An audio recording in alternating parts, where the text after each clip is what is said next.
l'eczéma depuis l'enfance. Ça s'est calmé toute l'adolescence et c'est ressorti à l'âge de 21 ans. On croit que ça correspond à vraiment un tout petit pourcentage de gens, alors qu'en fait ça touche beaucoup de personnes. J'en ai fait tout petit à l'âge de 3 mois et j'ai eu une période où j'avais rien du tout et c'est reparti à 23 ans sans trop en savoir la cause.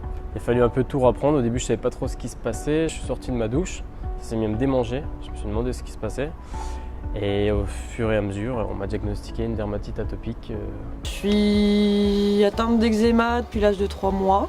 J'ai jamais eu de grosses périodes où j'ai pas eu d'eczéma. Jusqu'ici, c'est vrai que j'étais juste dans l'idée de souffrir et puis d'attendre que ça passe, quoi. C'est une inflammation de la peau qui est due à différents allergènes.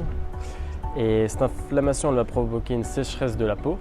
Derrière, on va devoir nous réagir en hydratant la peau, en appliquant des corticoïdes qui vont permettre de réduire cette inflammation et en étant un peu vigilant. Moi, c'est ce que j'essaye de faire aussi à l'environnement, parce qu'il y a des choses qui nous réussissent et d'autres qui ne réussissent pas du tout. Il y a beaucoup de traitements qui existent et il y a beaucoup de traitements qui vont marcher sur une personne, mais sur une autre, ça ne fonctionnera pas. Et vu que c'est la peau, en fait, on a tous une peau différente.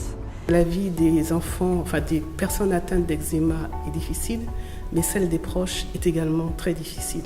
Parce qu'on se sent un peu coupable de ne pas arriver à aider, à faire arrêter cette souffrance, à les aider à avoir une vie normale. Ce qui est venu par l'eczéma, du coup, c'est plutôt l'appréhension de la notion de beauté, en fait.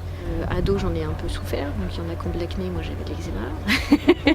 Trop se maquiller, de toute façon, on ne peut pas, parce que la peau, en fait, elle est sensible à tout. Tout ce qui passe, tout ce qu'on met dessus.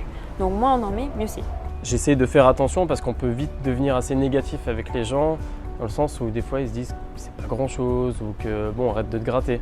Ça, il n'y a rien de pire que d'entendre ça parce que c'est comme ce que je lui dis, c'est comme plein de piqûres de moustiques en fait partout sur le corps. Donc c'est vraiment dur à gérer et ça a un impact sur le mental qui est assez fort quand même. Au quotidien, de ce que moi on me rapporte de l'extérieur, en tout cas, c'est que je peux pas passer plus de 5 minutes sans me gratter. L'eczéma, c'est douloureux, ça fait mal, c'est chaud, ça brûle. Des fois, à la fin de la journée, c'est pas mal aux jambes d'être resté debout, c'est mal à la peau et mal au visage, tellement j'ai envie de l'arracher. Alors, c'est une maladie qui n'est pas une allergie à quelque chose. Ça, c'est important. C'est pas une allergie à un produit. On peut avoir une allergie à un produit quand on a l'eczéma atopique. Mais avant tout, c'est un problème génétique. La peau fonctionne mal, elle est trop poreuse. Et ça produit de l'eczéma. Depuis 2011, l'Association française de l'eczéma intervient partout en France. Notre mission est d'informer, d'éduquer et de soutenir la recherche. Nos actions s'articulent autour de valeurs fondamentales. Échanger, partager et soutenir les patients et leurs proches. Nous accompagnons les personnes atteintes d'eczéma et leurs familles pour contribuer à l'amélioration de leur qualité de vie en collaboration avec les professionnels de santé. L'association participe à des congrès scientifiques en France et à l'étranger. Elle milite quotidiennement pour faire reconnaître la maladie, elle défend les droits des patients et des familles, elle participe à l'éducation thérapeutique du patient en proposant des outils. Elle favorise les échanges de partage d'expériences entre patients et familles. Ensemble, nous pouvons lutter contre l'indifférence et l'isolement.